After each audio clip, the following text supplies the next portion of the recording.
вечер во Топ тема. Пред кризата со коронавирусот уште бевме под силните впечатоци за успехот на Медена земја, но заедното оставивме најуспешна филмска година во историјата на македонскиот игран и документарен филм од 1952, кога е снимен првиот македонски филм Фросина, па до сега не се случиле премиери на 6 играни и 1 документарен филм, но она што ќе остане запаметено е Медена земја, која испиша историјата на Оскарите и имаше својата светска телевизиска премиера на Телма пред 10 дена. Но филмската индустрија влегува во неизвестност и очекување на промени, а од друга страна е забележана од светските кинематографи. Па за тоа што може да се очекува, вечерва во Топ тема разговараме со Игор Ивановски Изи, режисер и председател на Друштвото на филмските работници. Добро вечер. Здраво. Здраво сум. На онлайн имаме Горијан Тозија, продуцент и директор на Агенцијата за филм. Добро вечер и за вас.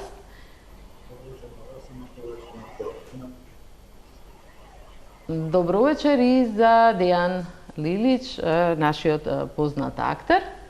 Добро вечер. Да, добре дојдовте. Пред да почнеме со дебатата и да видиме и два разговори кои ги снимив пред оваа емисија. Првиот е со Светозар Цветковиќ, српскиот актер, и уште еден продуцент ќе ни биде гостин. Тој е Атанас Георгиев, продуцентот на Медена земја, но за тоа подосна. Изи, реков дека минатата година го најдов податокот дека е најуспешната година за македонскиот филм, бројки ги премиерите, нели успехот на Медена земја. Дали тоа донесе промена во македонската кинематографија? Па, тоа е, се разбира, голем скок напред за сите нас, посебно во ова време кога се случуваат промени на глобално ниво. И во филмот, дигиталната ера настапи во сите сфери на живењето, но во филмот тоа има значителни импликации. И посебно сега во ова време кога се случува оваа криза со овој вирус, тоа е се повеќе евидентно. Се случува промена, киното полека го губи своето значење, но интернет платформите, односно VOD платформите, доживуваат вртоглави профити. Како што впрочем и во време на криза се случувало и со киното во време на големата депресија во 30-те години во Америка. И во секоја криза филмот има шанса. Зошто? Затоа што станува збор за уметност, но и забава, која е лесно достапна бидејќи не чини многу. И кога луѓето не можат да си дозволат бар, клуб, ресторан, да одат на кебапчиња или на пица кај нас, може да гледаат филм. И тоа е навистина добро. Но исто така треба и да се продуцира филм. Значи филмови треба да се снимаат. И тоа големите кинематографии го знаат и токму во вакви моменти ги засилуваат своите капацитети. Тоа што кај нас се случи е навистина една изворедно успешна година, како што вие велите, статистиката тоа и го потврдува. И убеден сум дека е така и тоа е едноставно резултат на веројатно на пенетрација на една нова генерација во филмот, но и промена на некои клучни позиции во дејноста. Некои луѓе си заминаа, веројатно дојдоа луѓе кои подобро ги знаат работите, имаат подобри меѓународни релации и подобро знаење. Споменавте, да, нови генерации. Најголем дел од новите филмови се сушност дела и креации на млади режисери. Гледаме, значи имаме некој, можеме ли да зборуваме за некој нов бранд во македонската филмска дејност? Или е рано уште за такви некои? Прашањето за нов бранд е тешко прашање, посебно во време вакво постхумано, модерно, да речеме, време во кое трендовите се напуштени или во најмала рака измешани. Но тоа дека постои една свежа енергија и дека македонскиот филм покажува дека има што да каже и на меѓународен план, тоа е повеќе од евидентно. Тоа се гледа на светските фестивали, тука се резултатите. Ние сме постојано присутни, но оваа година навистина имаме наплив и тоа е изминатата година тоа беше резултат на да речеме на неколку годишна работа од пред тоа. Да, веројатно беше некоја кулминација. Пред да продолжиме дебатата, да разговарав со српскиот актер Светозар Цветковиќ, како тој гледа на промените што ги носи оваа криза што се случува во српската кинематографија, но и како актерот од македонските култни филмови Тетовирање, Среќна нова, 49-та од поновата филмска продукција Соба со поглед на Игор. Соба со пијано, се извинувам, на Игор Иванов, и тој беше глумеше и во серијата Инсайдер, која исто така одеше на се прикажа на Телма. Го познат за македонската публика, дивок и ненаметлив, но брилијантен на театарската сцена и филмското платно. Па да го видиме интервјуто со Светозар Цветковиќ. Господин Цветковиќ, како се снаоѓате во ова време на криза со коронавирусот? Дали ве погодува оваа изолација? Знаете како, у сваком случају немате баш избора. Или се снаđите или се не снаđите, па више не сте ту. А оно на кој начин вас највише погаđа, то е оно што се тиче промене начина живота и свега оноga што е vezano за тоа, а пред свега што се тиче посла. Dakle, од самог тренутка од кад е уведено и ванредно стање и све што е vezano за много ограничења у нормалном животу, тог тренутка заправо и наш посao, kao posao koji ljudi koji smo na sceni i koji se bave ili pozorišnom, televizijom, filmom, je prestao da postoji. Mislim, samim tim ste vezani za kuću, za porodicu, što je u redu u ovakvim vremenima i što je u redu s obzirom da ovo što ste mi nazvali krizom, to je malo više nego krize. To je sada jedna potpuno izmenjena situacija u životima ne ove ili one zemlje, nego čitavog čovečanstva koje danas živi na ovoj planeti. Дали од перспектива на филмот, на актерството, очекувате ли промени кога ќе заврши? Ве плаши ли неизвестноста која следува или доаѓа по оваа криза? Знаете како, ја се бојам да се ово неќе завршити. Мислим, нисам ја песимиста. Ја сам докторско дете, па онда доста тога знам о томе. Ali se bojim da se ceo taj jedan proces koji se sada događa neće baš tako lako završiti, da je to u svetu sada postalo prilično jasno i da sada počinju da nas navikavaju na to da moramo da naučimo da živimo sa ovim virusom i sa tom opasnošću koja će stalno na neki način da nas vreba. I ono što se sada, dakle prvi koraci koji se primećuju u definitivnoj promeni načina života i svega, to je da se ljudi više ne pozdravljaju, više ne pružaju ruku jedni drugima, a pogotovo nešto što je ovdje običajeno u ovim našim narodima koji žive tu, a to je da se ljube. Dakle, ljudi su prestali da se ljube, što lično ne smatram nekim velikim problemom, ali ljudi počinju sve i više da imaju da stvaraju neke ograde oko sebe. Tako da, što se posla tiče, što se tiče načina života, ja mislim da će se ipak sve menjati i da će se sve dosta promeniti u odnosu na to kako je bilo ranije. Ja ne vidim nigde ni u svetu što se našeg posla tiče, ne najavljuju konkretno i sasvim sigurno vreme kada će početi normalno da se živi, normalno da se radi. Naš posao, neke velike zemlje koje imaju ovaj posao kao biznis, dakle i kinematografiju i kao teatar, ne govore ništa o tome da će bilo šta početi da se odvija bar do jesen. I ja sam u tome isto jako skeptičan. Во топ тема разговараме за македонската кинематографија. Вие сте присутен од Среќна нова 49-та, Тетовирање, па се до Соба со пијано, па и телевизиски серии. Кога ќе кажам македонска кинематографија, што вака прво ви доаѓа на памет? Naravno da mi prvo pada na pamet ono što sam ja radio tu i što u jednoj meri jesu neki kultni filmovi koji su tu ostali da postoje. To su filmovi koje sam radio sa Stoletom Popovim, dakle sad više, to mi ima i više od 30 godina, Srećna nova 49, a potom Tetoviranje, zatim filmovi koje nisam uspio da radim sa njima, koje je trebalo da radim, a nisam uspio, naša obostrana zauzetost i produkcija nisu mogli da izađu jedni drugima u susret. To je Gypsy Magic, i nakon toga do Balčak. To je nešto što sam spremao ja sa njim i što sam volao da radim. Potom su tu i film Soba sa pijanom koji se radio sa Izijem, pa onda ta serija koju smo radili za Telmu. Dakle, to su neke stvari koje ovako ostaju, koje jako volim i ja se u Makedoniji prosto osjećam čak bolje nego kad sam kod kuće. Zato što me kao gosta tretiraju mnogo bolje nego tu gde sam zapravo kod kuće. Веројатно го гледавте или слушнавте за Медена земја и успехот што го постигна во Холивуд. Дали ова може да донесе некаков пробив на македонскиот филм? Навистина е мала продукцијата во Македонија, не се снимаат многу филмови, но дали може да го отвори патот некако?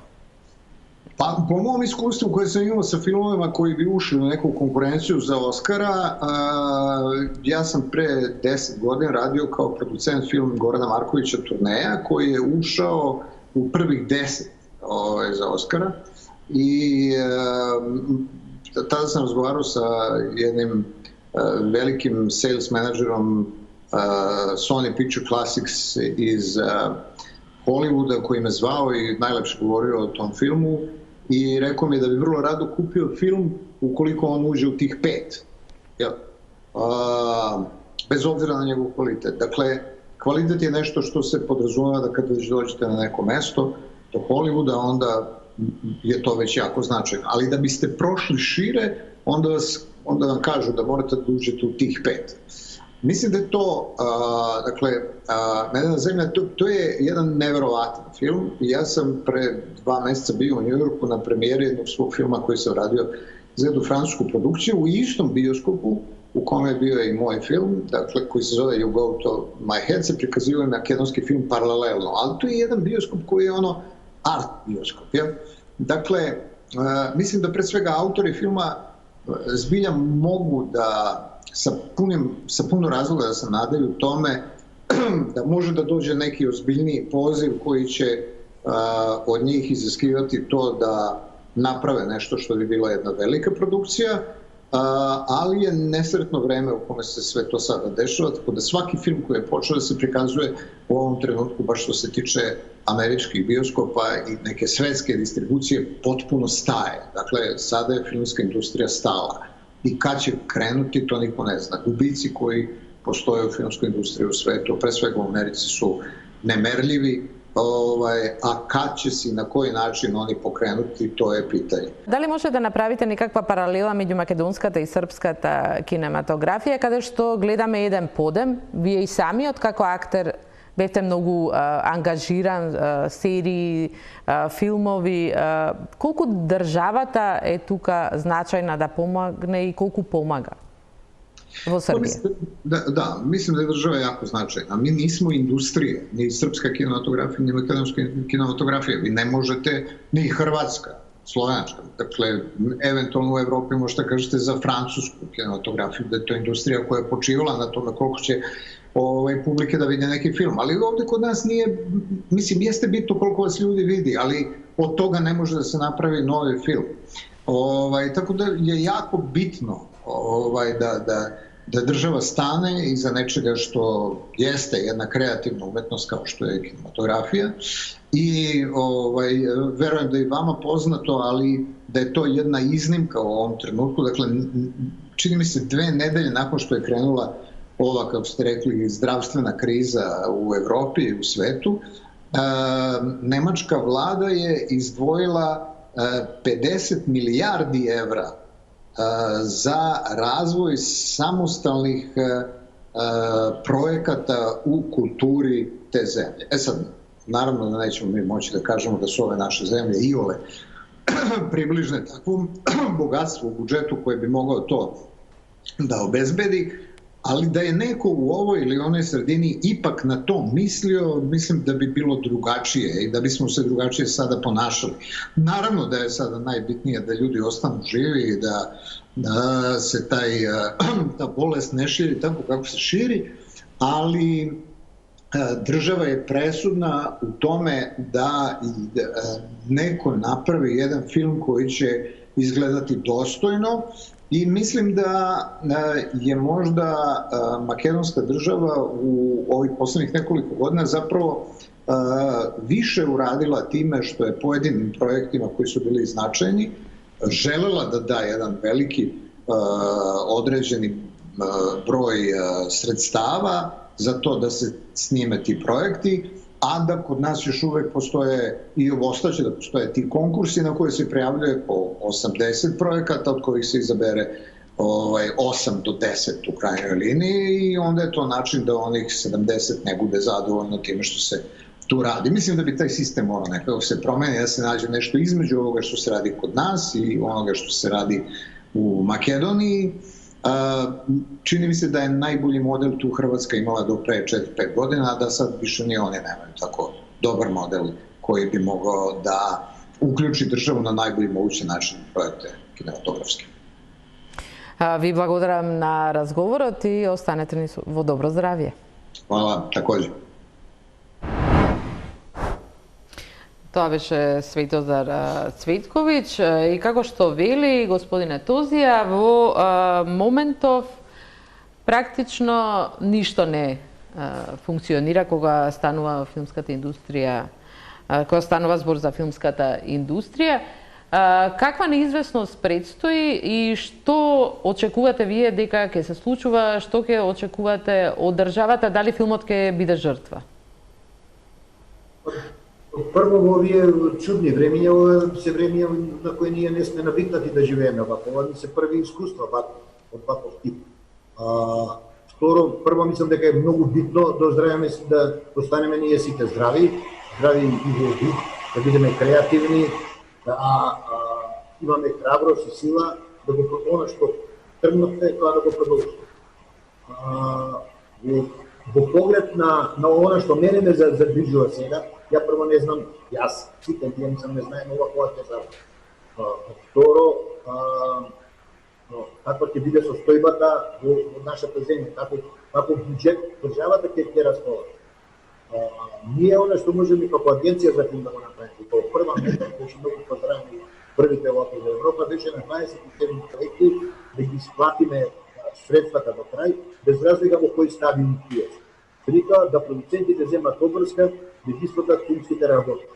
Нас животно сме заинтересирани да остане филмот жив, да преживеат филмските работници, зашто тие го ствараат филм. Ако немаме филмски работници, нема да имаме ништо, нема да имаме филм. Агенцијата, сакам да тука да појаснам нешто за да овие добронамерните да ме сватат како што треба. Агенцијата не ги снима филмови. Агенцијата, задачата нејзина е да ги препознае квалитетните филмски дела, да ги финансира, да ги одбере од мноштвото, како што рече овој Цветковиќ, од 100, ние имаме по 107, на некој конкурс ми се јавуваат 107 филмски дела.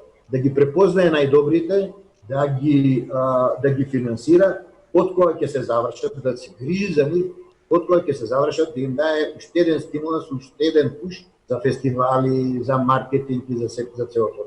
Јас се надевам, како ние што сме земја со low production capacity, со мал продукцијски капацитет, дека ќе преживееме. Ние сме имали филмот, имал 3-4 големи удари, па преживел. Се надевам дека и ова, а од друга страна многу ме весели што многу млади луѓе, не можеме ние да зборуваме за нов бранд, Изи проба да го каже тоа од естетски аспект. Зборувам нов бранд како нови луѓе, свежи луѓе кои се дебитанти. Ние имаме 17 жени режисерки, еден, и тоа не се земени тие дека се жени само поради тоа што имаат квалитетни проекти. Ние имаме 30 проекти со дебитанти.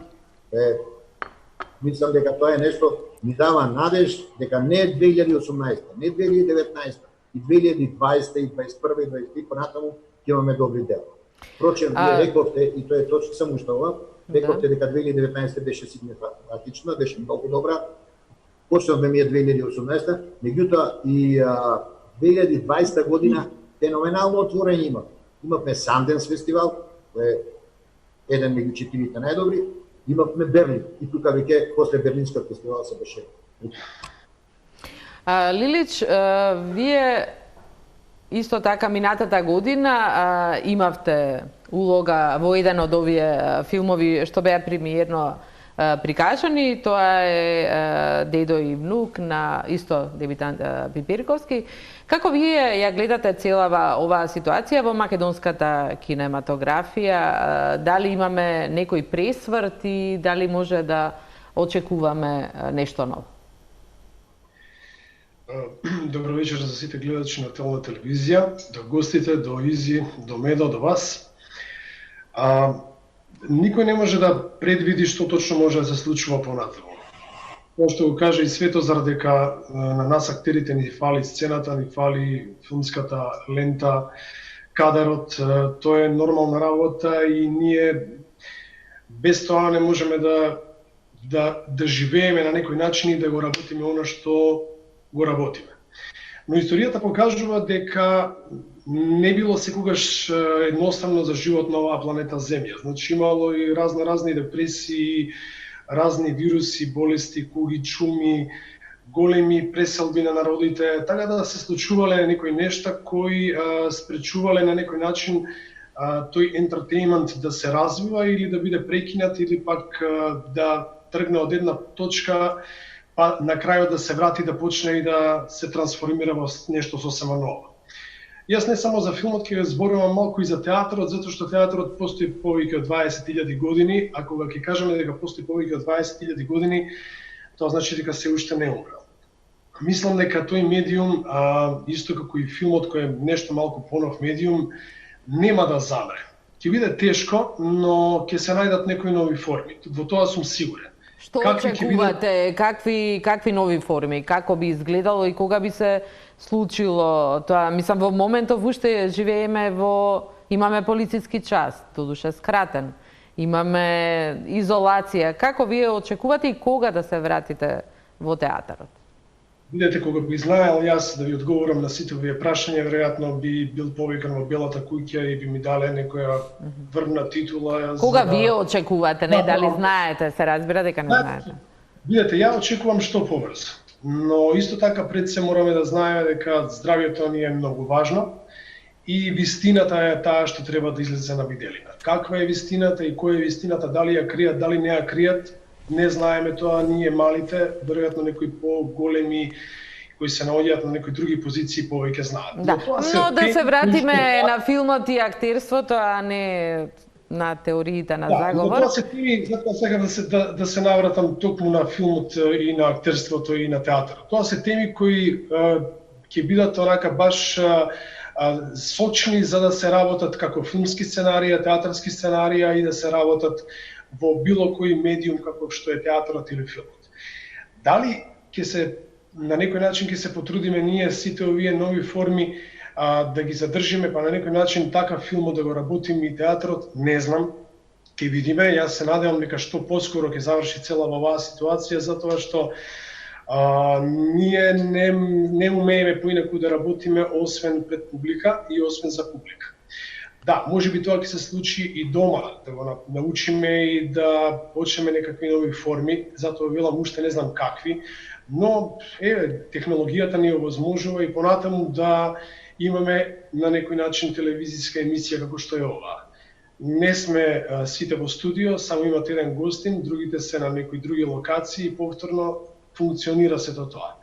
Постои еден текст кој е напишан од еден руски автор, пред месец дена е напишан, точно почнал човекот да го пишува во време на пандемијата во Кина, изборува за коронавирусот, изборува токму за начин како да се направи театарска представа преку овие медиуми кои ние сега ги користиме. Така да, јас сум дете на воено лице, навикнат сум да... Мислам, не ми пречи оваа криза што е ваква, каква што е, се обидувам во однос на неа да се снаоѓам и мислам дека сите ние треба да се снаоѓаме во однос на тоа да бидеме храбри, да издржиме и на некој начин да си помогнеме и на себе си и на другиот. Знам дека после сето ова ќе има многу и економска ситуација лоша и во Македонија и во светот. Не сум сигурен филмот дали ќе биде интересен, не сум сигурен и дали театарот ќе биде занимлив за луѓето што не се занимаваат со тоа и луѓето што го чувствуваат тоа само како забава. Добро, тоа ќе зависи и од голема мера и од вас и од авторите. Ако погледнеме, театарот е тој што и филмот е тој што многу револуционерно влегуваат и прават одредени пореметувања, тектонски пореметувања во светот и во државите и во однос на економскиот дел и во оној социолошки дел. Така да, јас се уште живеам во една надеж, позитивно гледам на целата оваа ситуација, не мислам дека ќе добиеме дека ќе се отвори земјата и ќе пропаднеме во некоја темна дупка, напротив, мислам дека напротив зборуваме за можности повеќе отколку за друго. Иси како некоја нова форма, и веќе споменам многу филмови, македонски филмови, изминативе денови има светска премиера толку на телевизија Телма, светска телевизиска премиера и забележавме дека има гледаност, има интерес, има глад, не само за филм, нели сите се сега дома имаат повеќе време и гледаат филмови, има глад за македонска продукција, за македонски филм. Зошто досега не се одлучувавте на таква нешто? Тука требаше да имаме корона криза, па да ги видиме филмовите на телевизија веднаш брзо. Па мислам дека тоа прашање можам и јас вас да ви го поставам, медиумите. Може Зашто вие не се одлучивте да ги побарате, да. можеби, да тропнете на врата, бидејќи продукцијата е тука, таа е подготвена за емитување. Кога еден филм се завршува и се предава кон агенцијата за филм, тој е спремен во сите формати, вклучително и за емитување на телевизија или на VOD платформи. Да, но обично мислевме дека прво сакате да ги прошетате филмските фестивали. Тоа е вистина. Макар што кината, како што вели Цветковиќ, од тоа не се живеат филмачите. Малку се пошегував, инаку тоа е вистина, да, станува збор за прилично нова продукција. Се ова што вие емитувате е од последниве неколку години и не сите филмови се така едноставно податни да бидат емитувани на телевизија во секој момент. Тоа исто така е прашање, некои треба да почекаат и да им дојде времето. Има секакви филмови и мислам дека конечно дојде време тоа што се нарекува македонски филм, како една вреќа во која се е ставено, замислете да зборуваме за македонска музика во која ги имате и Благица Павловска и Мизар. Значи, постои диверсификација како во музиката, така и во филмот и не е се едно и во еден кош ставено и се нарекува македонски филм. Добро, ние го нарекуваме македонски се разбира дека оваа ситуација самата побара од добро познатите причини да телевизиите се стекнат со нова свежа продукција, а по правило локалната продукција е секогаш најпопуларна и најгледана. Така што навистина го поздравам овој чекор што не само телевизија Телма, можеби Телма потегна, но многу ве прашувам дали од тоа чекор. извлековте некое искуство или нешто поинако, бидејќи има отпор кај вас, авторите, режисерите, продуцентите и генерално во светот има отпор кон Netflix. Велат ако одите на Netflix ќе ја продадете душата на ѓаволот, не? Па не знам кој тоа го вели. Тоа е има и такви режисери кои уште не решиле да. Тоа е веројатно малку чудно размислување. Се разбира дека секој филмски автор сака неговото дело прво да се прикажува во кино, се разбира да започне некој фестивал, потоа да оди во кино дистрибуција, потоа да следува телевизија и VOD, што е многу нормално и така е до ден денеска, барем така беше. Не мислите дека корона кризата дефинитивно ќе ги затвори кината? Па искрено се надеваме дека нема да биде така и дека работите ќе се вратат во голема мера во нормала. Ако ги затвори кината, тогаш ќе ги затвори веројатно и зоолошките градини, ќе ги затвори театрите, ќе ги затвори спортските надпревари, значи веќе нема да гледаме ни ракомет, ни фудбал, ни кошарка во живо. Што е навистина една драматична и голема промена. Но за среќа, филмот, за разлика од театарот, да речеме, иако Дејан верува во некои нови форми на театарот, зашто навистина сум сигурен дека се можни, филмот за среќа може да екзистира. Еве тоа и го покажува. Може да екзистира и на овој начин и тоа едноставно само ќе се ја промени како што го смени форматот на снимање од филмска лента во дигитален. И се повеќе филмската лента се напушта дури и во Холивуд, каде што најконзервативно беа врзани за неа, и се преминува на дигитална технологија веќе повеќе од 95% снимање, така ќе се случува и со емитувањето на филмот и филмот едноставно ќе биде преселен од киносалите и ќе биде нешто што е привилегија да го гледаме дома. Но тоа е некоја проекција во која искрено не сакам да верувам.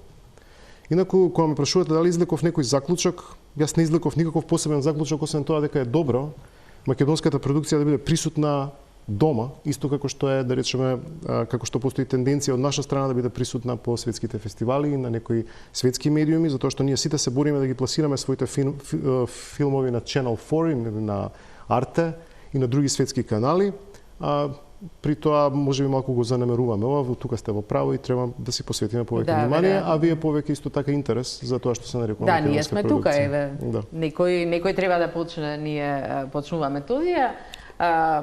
Во ова што ја го нарекувам промена, тренд, бранд, како и ќе го наречеме подоцна, се забележува дека превладуваат не само млади автори, туку и современи теми, како да се одлепивме од историјата, тоа е привремено. На што се должи? Во право сте. Значи, ако дадам некои податоци, темама ќе ова емисија да не добие политичка конотација, уопште не сакам таква. Меѓутоа, до пред 3 години Агенцијата за филм на Република Северна Македонија имаше 12,5 милиони евра или преземени од нас. Воглавно го правеа филмовите со историски карактер. Вие не можете Цар Самуил да го снимите за милион евра. Не можете, не знам, големите овие епопеи македонски болки да ги снимите за малку. Она што погледот на една генерација нова и овде се сопадна тоа со доаѓањето на една друга група на луѓе во агенцијата, беше да направиме нешто што светот ќе не гледа, ќе не почитува и да бидеме од тој аспект поприсутни. Младите автори по-блиски им се современите тој. И тие минимите сценарија се такви од секојдневниот живот или она што сакаат да го видат или она како тие сакаат да живеат, така да навистина е се она што оди, тоа е воглавно современа тема. Ние сме имале по 29 филма, просек на 29 филма годишно. Тоа е една навистина фина бројка. За последните 3 години, неполни 3 години, имаме 630 фестивала и 130 награди. Да, добро, тоа се бројки, ја повеќе прашував за темите. Лилич... Сакам да кажам, темите се тие. Да беа темите историски, немаше да има такви бројки. Имаме историски филмови кои никој не ги гледа, никој не ги побарал на некој фестивал. Значи, самата тема, значи има или добар филм, или лош филм. Или филм кој ќе биде комуникативен со некого, или ќе биде затворен херметички само за вас. Лилич, дали се согласувате со ова? Со кое? Дали е важно да имаме историски теми? Да, дека современите филмови се тие што не промовираат повеќе во светот, дека нема интерес за историски филми и дека се вртат. Во моментот факт е дека темите кои се Изи ќе додаде, да Лилич да го слушаме, дали или треба да има баланс или да се прави она што се бара во светот, ако е тоа современи теми. Јас мислам дека треба да се угодува на публиката, значи тоа што се бара, па тоа да се прави. Мислам дека тоа што има и држи квалитет да се направи, треба да се направи. Без разлика дали е тоа историски филм, дали е тоа урбан филм, дали е модерен, дали е актуелен, дали е за нешто што е минато па е уште еднаш повторено, не знам, но пред се мислам дека добро сценарио, добра приказна може да биде препознатлива. Значи, веќе гледаме и ние и по сериите дека американските серии веќе го губат приматот на врвни серии. Се појавуваат шпанци со одлични серии, пољаци се појавуваат со одлични серии. Пред некое време имаме во Бугарија многу интересни серии кои се појавуваа на интернет. Така да не мислам дека актуелно мора да трчаме по светот, но мислам дека треба да си ја задржиме. Не е лошо да се шарат, значи да се работат теми кои ќе бидат малце и наши, актуелни, модерни, тука во нашето општество, некои актуелни европски, светски теми, но зошто па да и не е историски. Ја, например, секогаш сум велел дека добро би било конечно некој во Македонија да ја направи битката за Беласица. Битката на Беласица, ако се направи како што треба да се направи како вистински спектакл, мислам дека тоа ќе биде врвно филмско дело. Изи, кој е твојот став? Па не можам да се согласам со Дејан, за жал, бидејќи ние сме мала кинематографија, мала и не многу богата држава, која треба да снима филмови, според мене и според оние луѓе со кои јас комуницирам, не само од овде се разбира, треба да снима филмови кои се случуваат овде и сега и ги третираат актуелните проблеми. Историскиот филм од правило, кој беше правило во македонската кинематографија и во времето на социјализмот и во времето, да речеме, на годините во кои се случуваше она режимско владење на Груевски, се снимаа филмови, фокусот беше ставен на историски филмови. Историски филмови кои имаат, да речеме, тенденција да објаснат некоја историска вистина. Филмот не служи за тоа.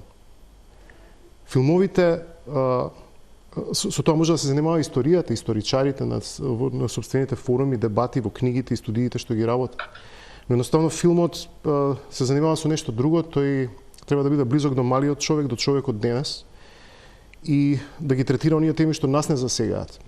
Но зошто, например, да се снима Цар Самуил во Македонија со македонски буџет, може би е можно единствено ако не ја прикажува ова што Дејан вели битката на Беласица, туку да речеме приказна за некој војник и така натаму, некоја скромна варијанта која може да го прикаже целото тоа случување на еден друг начин, но само доколку сето тоа се прави за да алудира на некоја актуелна социополитичка стварност. Се надвор од тоа би било неатрактивно ниту за фестивалите, а уште помалку за публиката која е навикната на холивудските спектакли, кои коштаат, односно чинат милиарди. Денеска, ако нешто пред, да речеме, 10 или 20 години чинало 150 милиони долари, денеска еден таков филм чини 800 милиони, 600 или 1 милиарда долари. Тоа е невозможна мисија. Доколку Дејан не сака да реплицира... Сакам. Значи, не мислам дека тоа се појавува, многу повеќе знаат и Изи и Медо дека во Европа не една земја само финансира свој филм, дека се работат копродукции. Можеме тоа да го видиме дека се бараат пари од разни буџети и многу често земјите влегуваат во копродукции. Не мислам дека ние само треба да се истопориме со наши средства да го работиме тоа, но мислам дека и копродукции се одлична варијанта да се направат големи филмови. На тој начин ќе промовираме, можно е да промовираме се едно од било кој сегмент од филм. Дали е тоа сценарио, дали е тоа актера, можеби и едно и друго и трето, и филмски работници. Од друга страна, сакам да кажам дека не мислам дека треба само сега и овде, него мислам дека многу зависи од квалитетот на сценариото. Она што го имаме како сценарио и како приказна, се една дали е историска, дали е модерна, дали е некоја футуристичка, мислам дека добро ќе помине. Без разлика, ние можеме да се задржиме на теми кои се сега и овде. Ако имаме лоша прича, џаве не се. Мислам дека немаме да имаме добар филм. Изи, забележав и она што велите понови современи, имаме и понова историја. Имаме 30 години млада држава, но немаме филмови кои се од скорешното, како да кажам, минато, политички ангажирани, имаме случувања, досега уште не сме виделе таков филм. Не би рекол дека немаме. Сметам дека баш имаме. Добро, тоа се токму овие филмови кои да сега излегуваат и во последниве години нешто се прикажуваат по светските фестивали. Да не можеме да го избегнеме успехот на Медена земја, сепак беше тоа историски успех, веројатно е најуспешен филм, документарен филм. Досега, иако беше номиниран за Оскари како странски игран филм. Разговарав со продуцентот на Медена земја, Атанас Георгиев, за тоа што по Медена земја. Атанас, со Медена земја имавте најуспешната година, веројатно, во својот живот и во творештвото. Но што по Медена земја? Веројатно, оваа криза со коронавирусот ви дава време да си ги средите впечатоците, да направите планови, но стигнали некакви понуди од светските филмски куќи? Веќе известно време се борам да најдам празен термин за да можам да се посветам на себе и на други активности. Веднаш после Санденс би рекол, Холивуд дојде на крај и ја стави јаготката на шлагот. морам да признам дека има доста интересни понуди, атрактивни, но коронава нели си го направи своето. Мора да причека сето тоа. Но меѓувреме, фала Богу, има доста проекти што се незавршени, а она што ми е мене јака страна постпродукција сега баш се прават, така да немам баш нешто многу време за трошење, иако коронава направи малце да исто и да стивнам, нели, да можам да видам и да анализирам што се случило последна година дена. Така. Дали можете сега да видите како ќе ја промени македонската кинематографија? Дали ќе ја промени македонската кинематографија, Медена земја и успехот што го постигна? Посебно сум горд за таа работа, што всушност Медена земја не менува само во некои наши рамки, туку и на светско ниво се промени начинот на гледање кон документаристиката, се дава се повеќе фокус на документаристика како таква. Дури годинава на европските филмски награди на доделувањето, таа награда се додели токму пред доделувањето на главната награда за најдобар филм. Поготово Европа дава голем фокус кон документарните филмови, тоа мислам дека Ханелинд направи еден пресврт тука. Така да од сега натаму мислам дека многу работи ќе бидат поразлични, поготово како ќе биде прифатен еден документарен филм од публиката пред се. Тоа е многу значајно за еден автор, нели? Дали државата доволно ја помага филмската уметност и дали тука очекувате некоја поголема интервенција во иднина? За документаристика одма ќе кажам дека воопшто не. Многу малку се инвестирало, воопшто, значи, секогаш документарецот е ставен под тепих. Воопшто, значи, како индустрија во Македонија ние сме многу мали, значи зависиме само од нашиот филмски буџет и копродукциите што ќе се направат во регијата или во Европа. Многу ретко излегуваме надвор од овој континент. Сметам дека покажавме одлични резултати, државата тоа треба да го земе во предвид и да размисли зошто е тој буџет скратен и на кој начин е скратен и на кој начин се финансираат воопшто до сега филмовите и кој ќе биде критериумот за избор на кои луѓе ќе снимаат, а кои не. А според вас, кои се сега критериумите? Многу ниски, да не ги кажам скоро никакви. Веројатно тука има и партиска политика, секогаш имало и ќе има во сите сегменти, за жал. Сметам дека во филм можеби најмалку имало, ако погледнам за све друго како што се случува во сите други сегменти од нашето општество. За жал не гледам дека тоа скоро време ќе се промени. Мислам сепак тажно е да си сметаме ние дека во културата или во филмот ќе бидеме први кај што нешто ќе успееме да направиме, а кога имаме такви кршливи гранки во секој сегмент од нашето општество.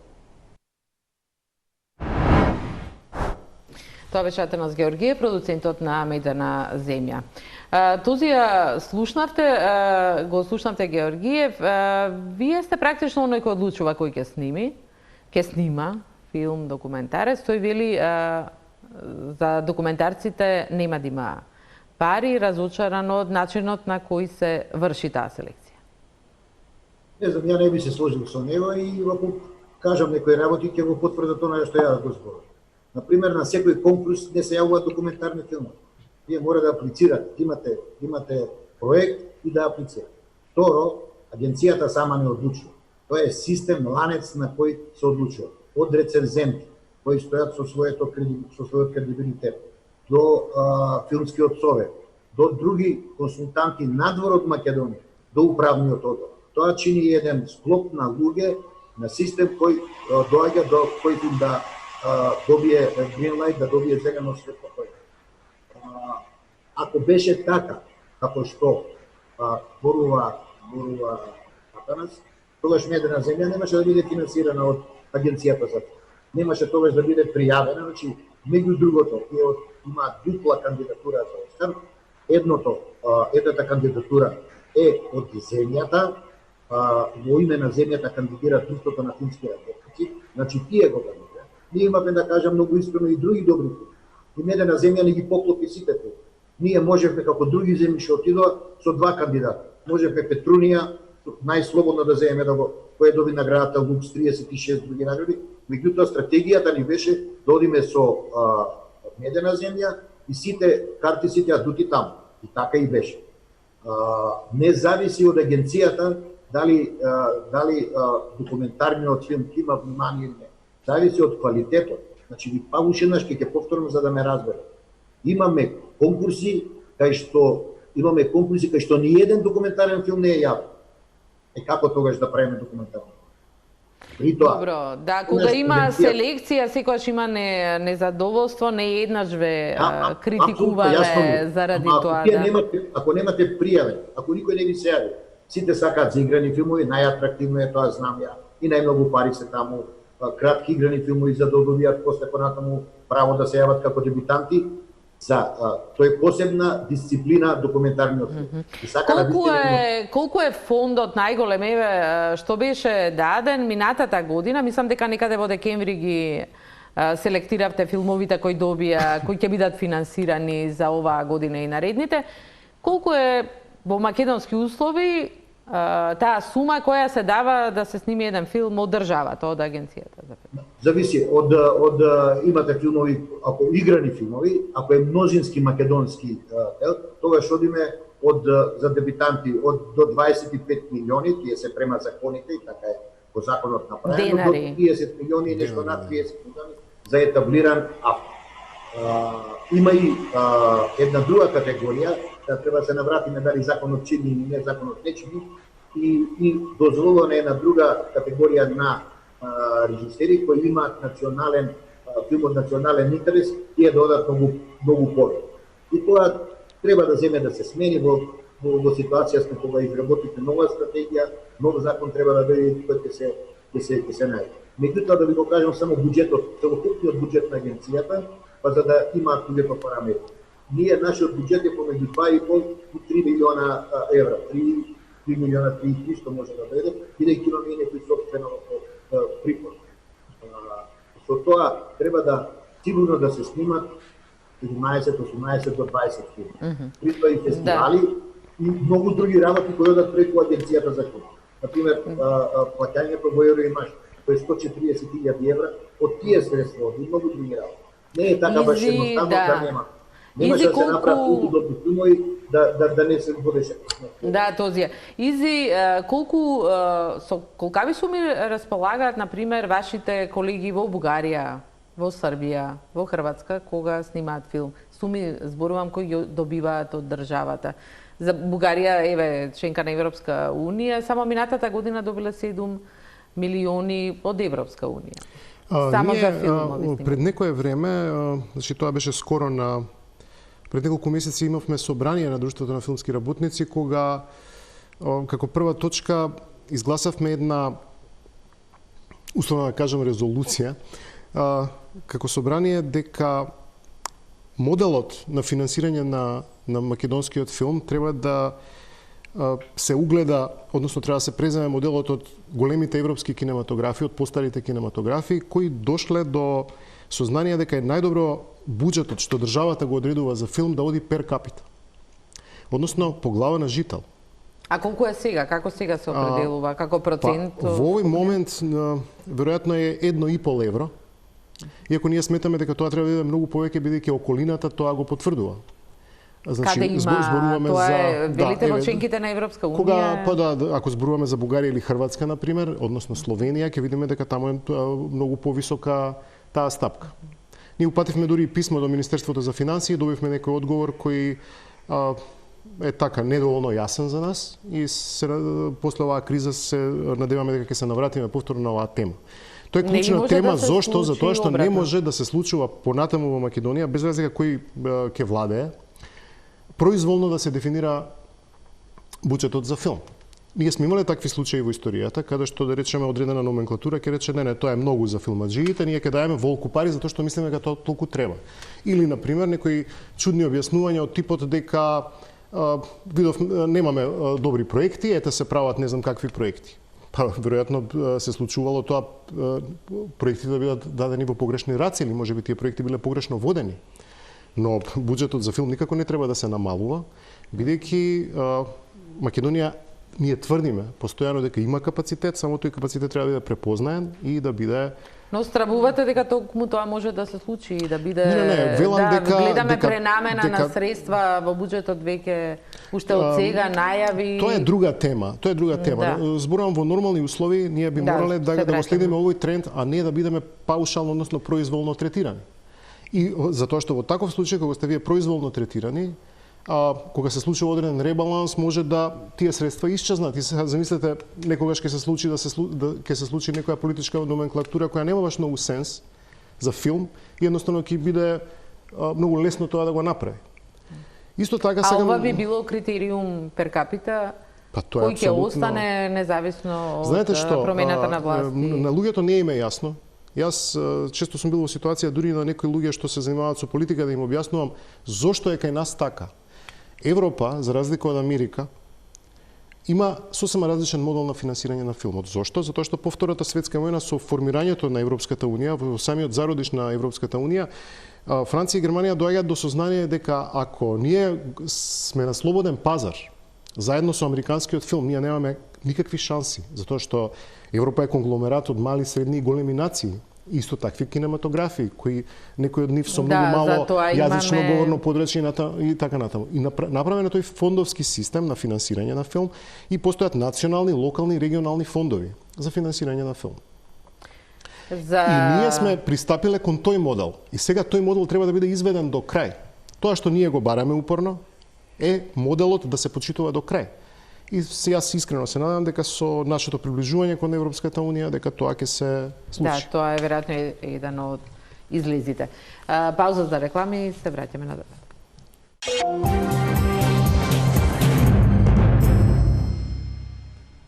Гледате Топ тема, разговараме за македонската кинематографија и моменталната состојба. Игор, во оваа криза вие сте автор, самостоен уметник, актерите како Дејан се вработени во театрите, сите се згрижени, меѓутоа не се знае колку кризава ќе трае, неизвестноста е голема. Гледаме функционерите немаат намера да се откажат од нивните плати, но многу луѓе во овој период немаат од што да живеат, вклучувајќи и многу филмски работници. Како тоа ќе го решавате, кои се тие? Во една прилика пред неколку години на еден министар во една влада му објаснував дека јас никогаш не сум земал плата. И човекот ми вика, ама зошто ти не земал плата? Па затоа што јас не земам плата. Едноставно ние не земаме плата и јас знам дека на луѓето им е чудно кога ќе слушнат некои хонорари кои воопшто не се ниту големи, но едноставно генерално кај нас се размислува за месечни некакви примања и главно луѓето што земаат хонорари земаат некаква плата, па хонорарите им се некој плюс во тоа што тие месечно го остваруваат. Филмските работници се оставени на ветрометина. Посебно оние кои не спаѓаат во категоријата автори, како што сме ние, што се занимаваме со режија, односно главниот сценограф, костюмографот или директорот на фотографија.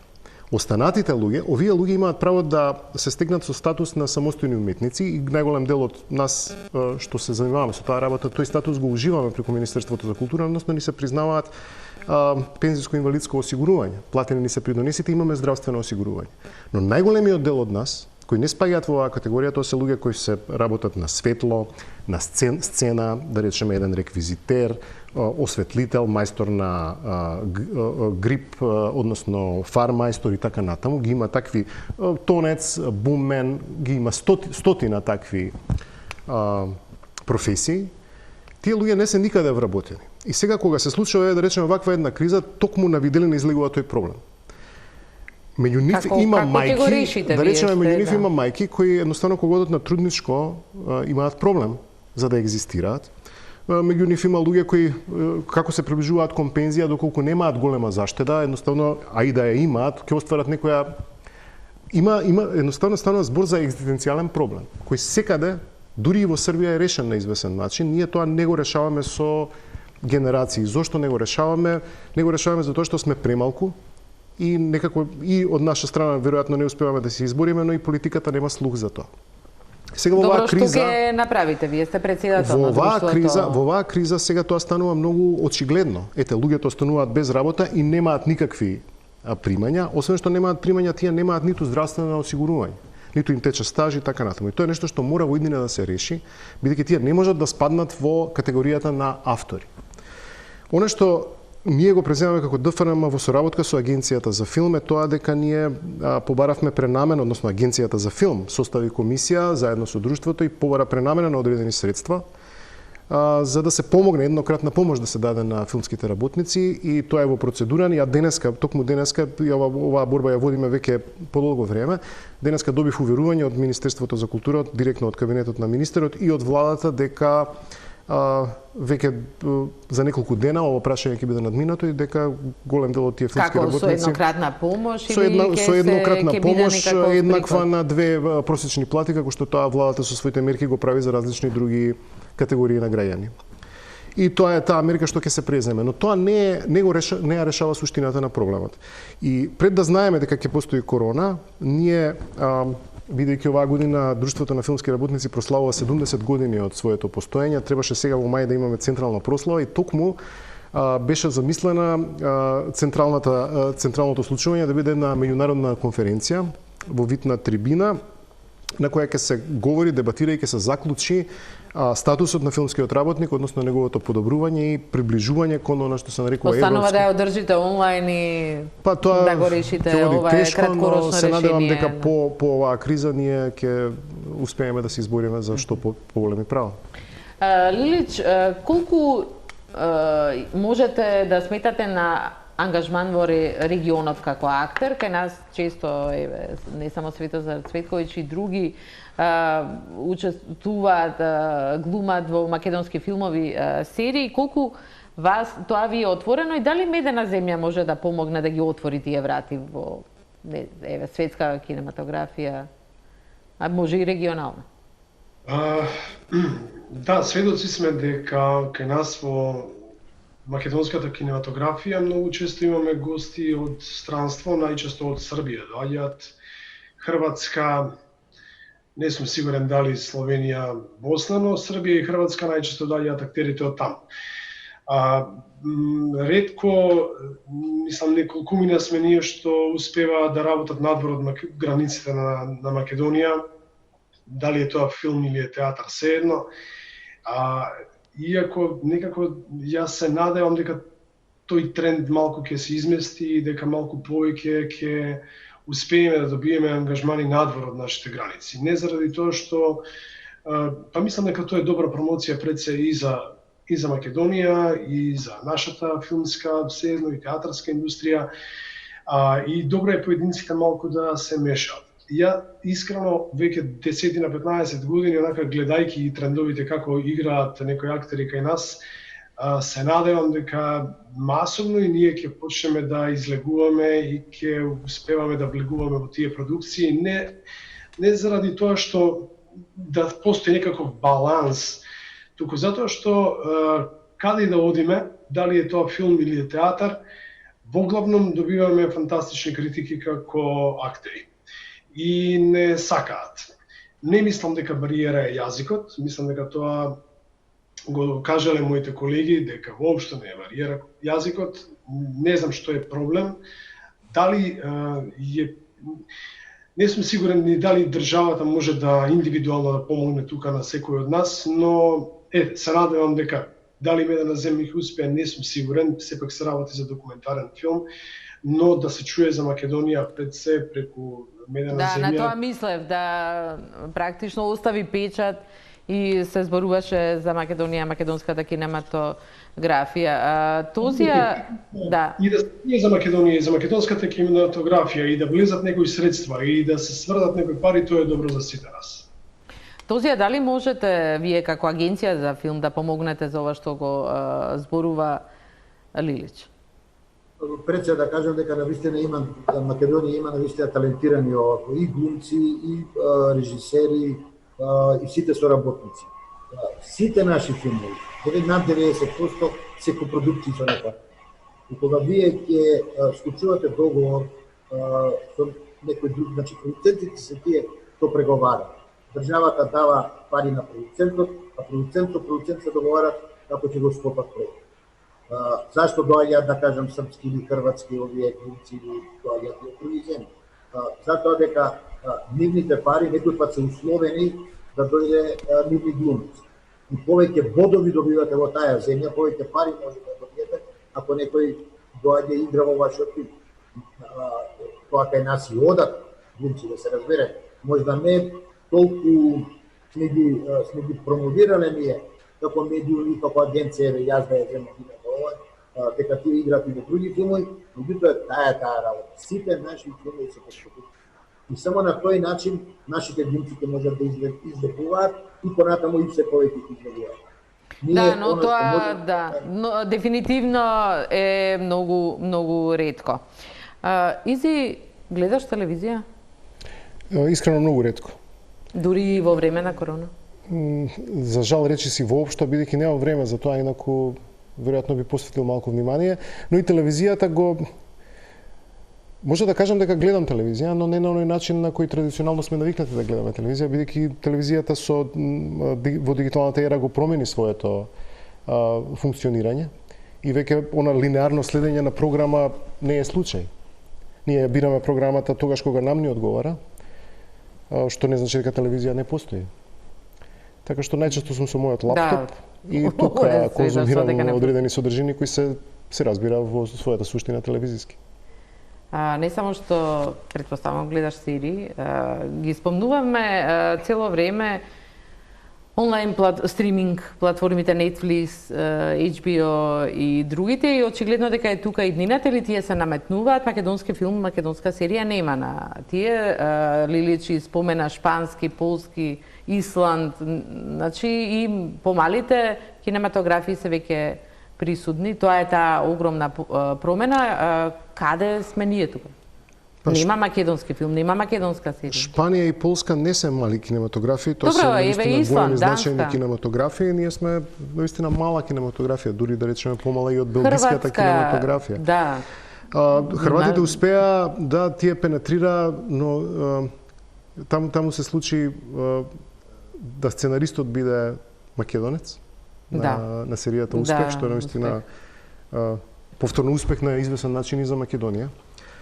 Но Македонија треба да бара своја серии, телевизиските серии, имаат функција пред се да го задоволат локалниот пазар. И преку локалниот пазар, преку третманот на локалното, на една локална приказна, локална една конструкција да бидат пласирани подоцна на тоа што се нарекува глобален или регионален пазар. Меѓутоа, веројатно тоа било првичната. Мислам дека сега тоа е сосема променета токму со овие платформи, дека да се задоволи. Без разлика, вие зборувате за начинот на кој тоа се дисперзира и се прикажува, но во својата суштина секогаш е локалното примарно. И тоа што ние живееме во географски сме мали и мали сме по популација, ние навистина покриваме многу мало говорно подрачје. И тешко е да се говори за тој тип на пласман, кога зборуваме за серија. Со филм е нешто сосема друго. Тоа е сосема друг третман и друга публика. Она што не мислите дека сега почнуваат тука веќе и да се преклопуваат? Вие правите строга дистинкција меѓу филмот и серијата и начинот, меѓутоа ја гледам и тука некаква промена. Телевизијата во 2018 година, 2017-2018 година се врати на голема врата. И таа беше навистина тоа една златна ера на телевизија се врати, ја врати токму интернетот, тој медиум за кој на времето предпоставува дека ќе ја убие.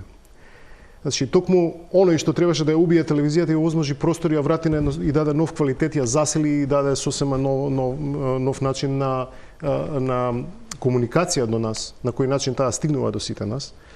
И кога зборуваме за интернетот и за тоа на едно излагање на една дистрибутерка од Германија, слушнав дека во Африка, например, 80% од филмовите и сериите се емитуваат на мобилни телефони. Значи, корисниците не ги гледаат ниту во кино, ниту на телевизор, не на компјутер, ниту лаптоп, туку на обичен мобилен телефон.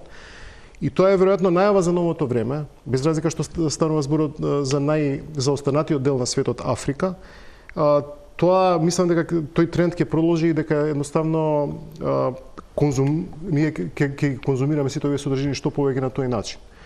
Начинот како ние да се наметнеме и како ние таму да стигнеме е сосема друго прашање, тоа бара една друга поопсежена анализа која е многу поширока од рамките на оваа емисија. Може би този го има одговорот? Каде се македонските да... Тука одговор ние имаме зададени работи. Ние сме мала земја, кој што каже Изи, и многу мал број на претплатувачи на сабскрайбери има, да кажам, Netflix Fans. Они имаат една група која се вика Адрија, кај што ние не сме там. Например, и HBO и Netflix во земјите од Адрија регионот даваат, финансираат пари да се снимаат серии за потребите на тој регион. Ние, на жалост, не може да упаднеме таму, не може да го направиме тоа. Меѓутоа, ако имате квалитетна сценарија, ако имате квалитетна серија, сигурно дека ќе го. Нема квалитетот победува, и дали е тоа Netflix, или е Amazon, или е HBO, победува. Значи, ние многу скоро, преговаравме со некој, многу скоро ние ќе имаме филм, наш домашен македонски филм, на некој од тие платформи. Лилич, кој е вашиот став? Како македонскиот филм може... Дали се прилагодува на новите времиња? Македонското не само филм, серии, целото. Повторам само оно што го кажав и речи си на почетокот на оваа емисија. Ако имате квалитетна сценарија, ако имате квалитетна приказна, таа ќе биде препознатлива без разлика дали е во ова време, во минато време или во некој идно време. Приказната, која е човечка, која ги спојува луѓето, таа ќе биде сакана. Без разлика дали е тоа Македонија, дали е тоа Европа, дали е тоа Блиски Исток, Африка или Америка. И сигурен сум дека таа на некој начин ќе сплоти луѓе и ќе сплоти копродукции и продукции. А инаку не знам дали го знаете податокот дека Netflix се уште е во долгови, без разлика што има милиони претплатници кои месечно постојано даваат, они понатаму финансираат, понатаму се обидуваат продукција да направат и се уште работат во минус. Сега, што им е идејата и дали они гледаат дека тоа е иднината, не знам. Веројатно тука треба да се направи некоја малце поголема и сигурно они направиле некаква стратегија и некаков план. Можно е да почнеме да гледаме телевизија и филмови на мобилни телефони, иако мене тоа лично не ми се допаѓа многу. Но тоа се случува. Веројатно македонската кинематографија некаде во сето ова ќе мора да најде НЗС, ќе мора да најде некој пресек и да се најде во сето тоа. Но повторно ќе кажам, каква и да е методата на снимање, на работа, на гледање, добра приказна ќе го прифати човекот. Тут имаме илјадници серии, милиони филмови, треба едно нешто што е квалитетно ќе излезе на виделина.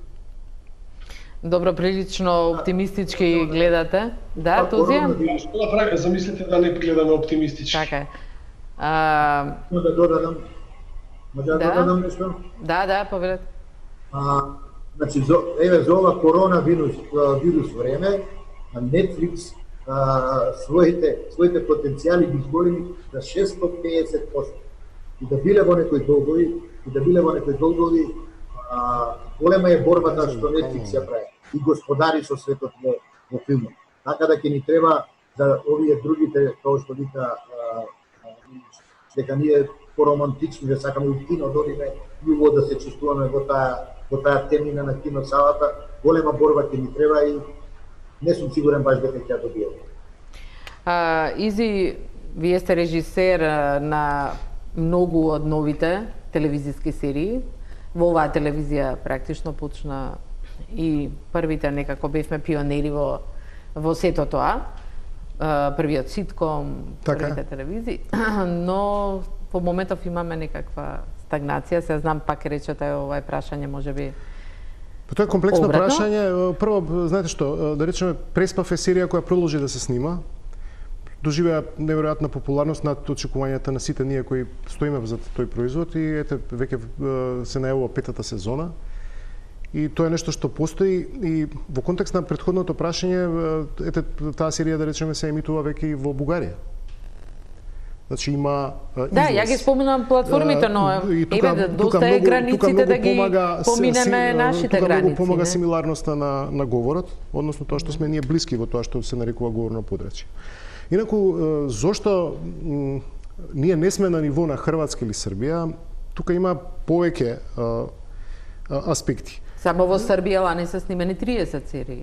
Знаете што, ние имаме премногу национални телевизии. Тоа е констатација на сите. Значи, на сите ни се чудат како може една волку мала земја да има толку национални телевизии. Што тоа значи? Националните телевизии го цепкаат колачот на приходи и затоа ниту една не е моќна да инвестира, зборувам за приватните телевизии, да инвестира во нешто што се нарекува телевизиска серија самостално. И второ, еднаш на едно издание на медиумскиот на фестивалот за медиуми и маркетинг агенции во Ровин, присуствував на една интересна дебата каде што Македонија беше земена за пример, интересен феномен, каде што вестите се најпродаваниот производ. Замислете, ние сме држава што е така медиумски конструирана, каде што вестите, рекламите што дадат во вести се најскапиот момент. Тоа никаде го нема. Едноставно Србија произведува серии, зошто? Затоа што тоа е најгледано и затоа што таму е најскапа рекламата и тие од тие пари можат да рефинансираат, односно и да профитираат, што е кај нас малку тешко затоа што токму заради овие два момента. Прво затоа што сме расцепкани, имаме премногу национални телевизии, а второ заради тоа што имаме една специфична култура која е доведена на ниво на феномен. Мислите дека не е само но сметам дека ситуација? освен тоа што државата треба се разбира да субвенционира, се разбира дека треба да го субвенционира и овој дел во делот на медиумите, она што се нарекува играна продукција и ние тоа како филмска фела се разбира дека мора да го поддржуваме. Исто така треба и самите телевизии да повеќе се ангажираат на тоа поле, како што да речеме тоа го правеше Телма. Би требало и другите телевизии малку да се потрудат и да дојдат до некој собствен производ, наместо да емитуваат шунт од увезен од Турција и не знам од каде се и со тоа да го трујат населението, бидејќи тоа е исто толку отровно колку што и воздухот кој го дишиме во оние чудни месеци кога не ни е добро овде во Скопје. И за крај, што ќе направите прво кога ќе пројде оваа корона криза, првата работа? Јас лично или Вие лично, да. Кидам да се напијам едно пиво на отворено, на овакво на конјопој. Мислам за работа, но друга. нова ред. Се разбира дека ќе се зафатам за мојот следен проект кој Вие имате и започнат еден проект, толку што Па сите ние сега во ова време на хибернација немаме што друго да правиме освен да ги развиваме своите следни проекти. И да планирате. Благодарам на Лилич и Тозија за учеството во вечерашната емисија. Тука е крајот на Топ тема. Останете на Телма, имајте убава вечер. Фала ви.